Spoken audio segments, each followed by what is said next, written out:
All right, it's Richard here at the Steady Peddler.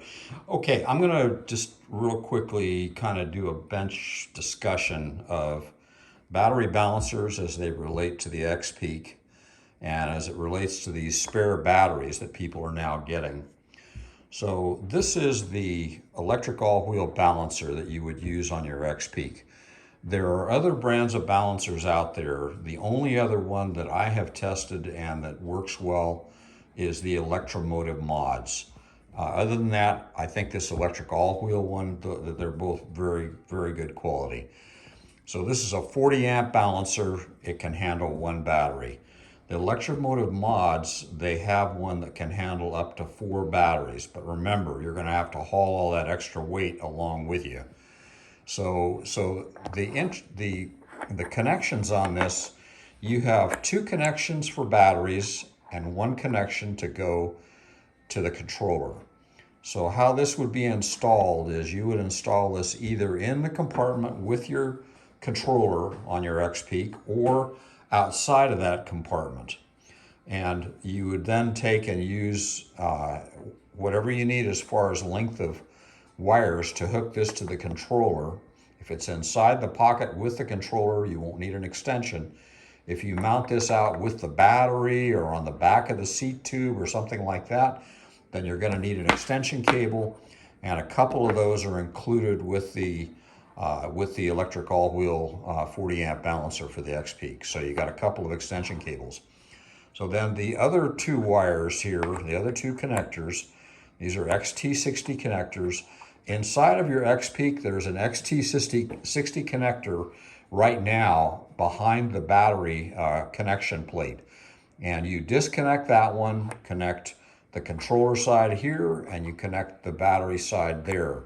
Then you run an extension cord from this other extra battery one out through the back of the hole where the wires lead out of, and then you can go ahead and use whatever extension cables you need to reach the battery. You might be putting the battery inside of your bags on the back. You might be putting it, tying it down to the rack.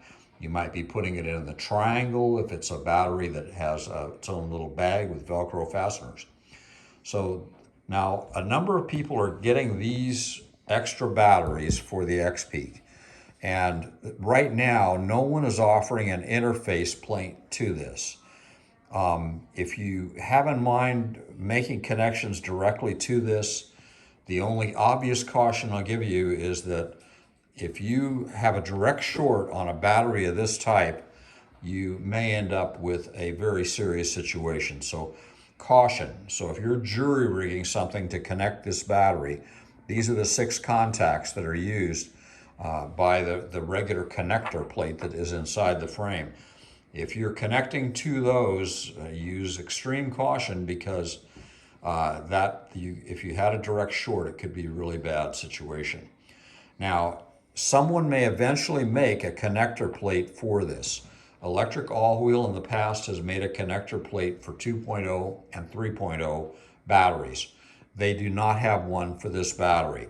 If Matthew decides to do that in the future, then we'll be in business. Otherwise, this battery is really not that useful other than you taking it along with you on a longer ride and swapping out batteries. The minute you do the battery swap, you'll lose your odometer readings. If that's not important to you, then it's no big deal. You could just pop the secondary battery in. You're going to have a tremendous difference in range to what these batteries can provide you. I have had my battery go to the point of exhaustion and 15 miles of super steep climbing and super high speed running. So that would be the worst case scenario. That same battery on the same bike with a slightly lighter rider on flatter roads went about 30 miles. So your mileage may vary. So that hopefully will give you some ideas and on the balancer and the battery topic, and hopefully get you squared away. There are pictures of my battery installation, my dual battery install, out on the Facebook group, if that is a help to you. And I'll put a link to that group in with the video. Thanks a bunch.